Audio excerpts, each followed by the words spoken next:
Hello guys. Nandito pala kami guys sa sa farm.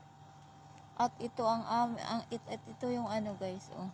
Ano yung mga bulaklak guys. Ang gaganda ng mga bulaklak guys, oh. Hindi ko alam kung anong tawag diyan sa bulaklak na yan. Napakaganda, oh. Ayan, oh. Napakaganda ng mga bulaklak guys. At nag-upo-upo lang kami guys. Kasi kami ng bulaklak. Ayan, oh. At ito naman yung nito. Nagpupo lang kami. Ayan, oh. Magduyan-duyan lang muna kami guys dito. At ayun, ibibidyo ko sana guys yung baka.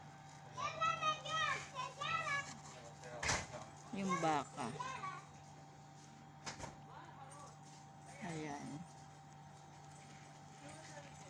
Ayan guys yung yung farm nila guys. Yan yung mga yung mga ditch. Yung mga ditch nila. Ayan. Ayan guys, oh. Ayan. Ayan. Hindi ko sila kasi baka ayan guys, ang ating pupunta sana ako doon sa may baka. Aso lang